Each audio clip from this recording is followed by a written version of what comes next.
Hello and welcome to this year's Industrial Distribution Big 50 Countdown. I'm Mike Hockett, editor of ID, and I'm joined by my colleague Jack Keogh, ID contributing editor and founder of the Big 50 list. Our countdown will take you through the list of the largest MRO distributors based on 2015 fiscal year revenue. All Big 50 companies are ranked according to total worldwide sales, and all figures are reported in US dollars. This is part 3 of our countdown, where Jack and I will take you through our top 10 companies along with some commentary. Our top 10 begins with Fastenal, which had $3.9 billion in sales in 2015. Its sales grew 3.6%, powered largely by the success of its vending business. Vending comprised 44.6% of Fastenal's total sales in Q2 2016, while fastener sales comprised 37.1%. Fastenal opened 27 stores in the first half of 2016 and closed a consolidated 34. At number 9 we have Mrc Global, one of the distributors hit hardest by the oil and gas downturn, as 2015 sales of $4.5 billion were down 23.7% from 2014.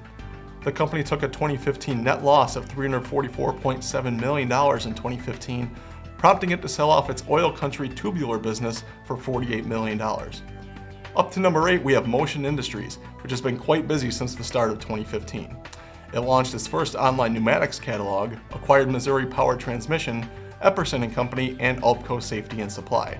It also launched a renewable energy segment initiative, launched knowledge-based website Bearings.com, and relaunched a motor specialist website. The company just recently broke ground on a new distribution center in Dallas. At number 7, with $5.3 billion in sales, is Airgas, which was recently acquired by Air Liquide for $13.4 billion and has since undergone a handful of executive changes. Airgas has acquired Louisiana-based Monroe Welding Supply and San Jose, California-based Clark Industrial Supply, both effective June 1st. HD Supply checks in this year at number 6 with $7.4 billion in sales. HD Supply sold its Power Solutions segment to Annixter last October and slimmed down further by divesting its Interior Solutions segment. This past June, the company broke ground on its new Atlanta headquarters, an 8-story, 223,000 square foot building that will boast 900 employees. Jack, we see Fastenal continuing to invest more and more in its vending solutions segment, which is nearing half of the company's total sales. Fastenal's been at the forefront of industrial vending since it introduced it in 2008. What can you say about how Fastenal has dominated the industrial vending market since it started? Well, it's really amazing when you think about it, Mike. Just 5 years ago, Fastenal only had 7,000 vending machines in place. Today they have 58,000. They really dominated the market in so many ways as far as the industrial vending machine market goes, but of course we're seeing other competitors come on board. Sure. And yet the CEO of Fastenal says that they're just learning more and more about the industrial vending business, which portends great news for them.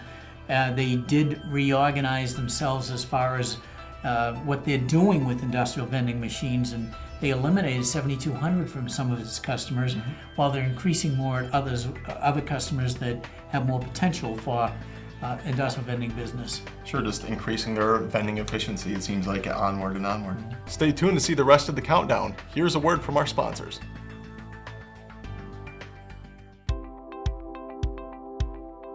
Distributors, you need a competitive differentiator. You need a new technology. You need to leverage technology to expand the breadth and depth of your service offering in your customer base. Actilus is the solution to that.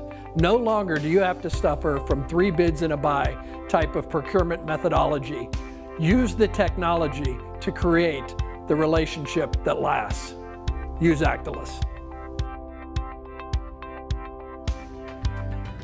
We resume our countdown and move into the top 5 with Wesco International, whose 2015 sales declined 5.1% to $7.5 billion. Despite that decline, Wesco has remained active in gaining market share. In the past year, it acquired Massachusetts-based Needham Electric Supply and Atlanta Electrical Distributors, which together had $200 million in combined annual revenue and 29 locations. At number 4 is Sonepar North America with $9.6 billion in sales.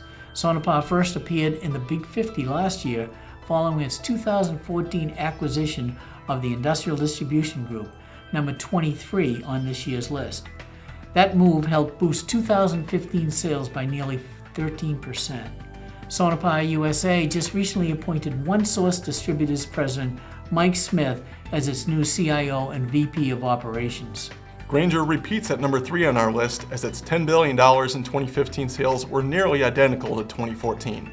This past January, Grainger announced a plan to close 55 branches in 2016. It closed 5 branches in Q1 and 27 in Q2. In its Q2 fiscal report this past July 19th, Grainger said that e-commerce now comprised 46% of its 2016 first half sales. Grainger also launched a new inside sales team in Q2 consisting of 275 representatives. At number 2 company is Germany-based Worth Group with $12.2 billion in sales. Worth boosted its employee headcount by more than 2,900 during 2015, including an estimated 1,000 sales reps. In January, the company said it planned to add another 1,500 reps throughout 2016, with recently acquired Iowa-based Des Moines Bolt, which had 2015 sales of $40 million. It's no surprise, our number 1 company once again is England-based Wolseley, who raked in $20.8 billion in 2015 sales, 2.3% lower than 2014. It's been a year of change for Wolseley as Chief Executive Ian Meekins just retired August 1st and was succeeded by John Martin. The company has undergone European restructuring that included closing 14 branches and eliminating 300 jobs. Well, that wraps up part 3 and our 2016 Big 50 countdown. While our top 3 companies remained the same as last year, there was a fair amount of jostling throughout the rest of the top 10. On behalf of the Industrial Distribution staff, I'd like to congratulate all those companies who achieved these rankings and continue to push through these difficult industry conditions. Keep an eye out for our September-October print issue, where you'll find these rankings along with additional supplemental information. Thanks for joining us.